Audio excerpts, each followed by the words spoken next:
Dominica Ellis, and in this video I will be reflecting about my time as a Black woman journalist at Howard University during this presidential election season. I will also be sharing some thoughts on some things that I want to prioritize following my experiences this fall semester. The School of Communications hosted an election night live stream that gave the School of Communications students the opportunity to do election coverage and even host a live stream. I was also a part of official press for the Harris-Walz campaign election night, and at first it was intimidating with all the national and international press on risers. It was very different seeing people and equipment over the plots and on our historic yard. But after thoughts of not belonging, I snapped to and realized that I know this campus better than all the other press, and that being a Black woman receiving a Howard education gave me an advantage.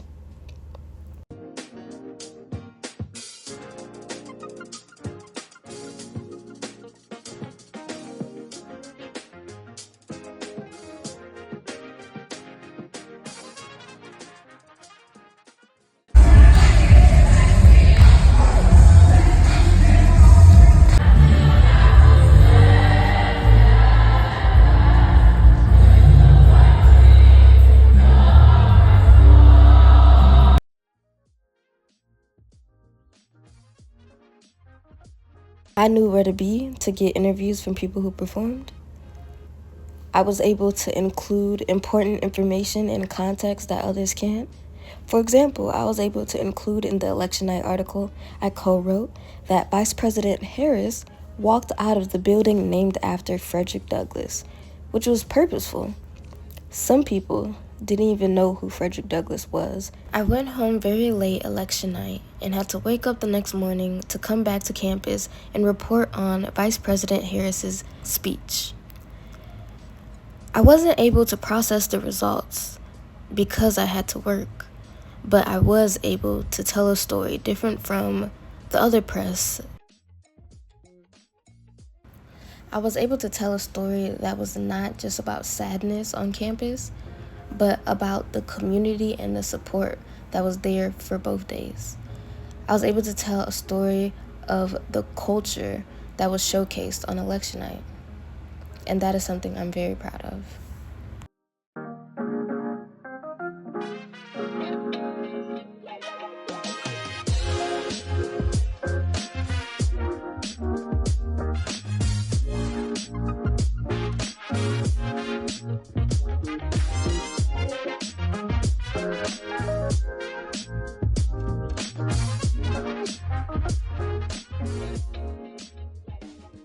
This past election season has influenced me to start prioritizing certain things as a journalist going forward.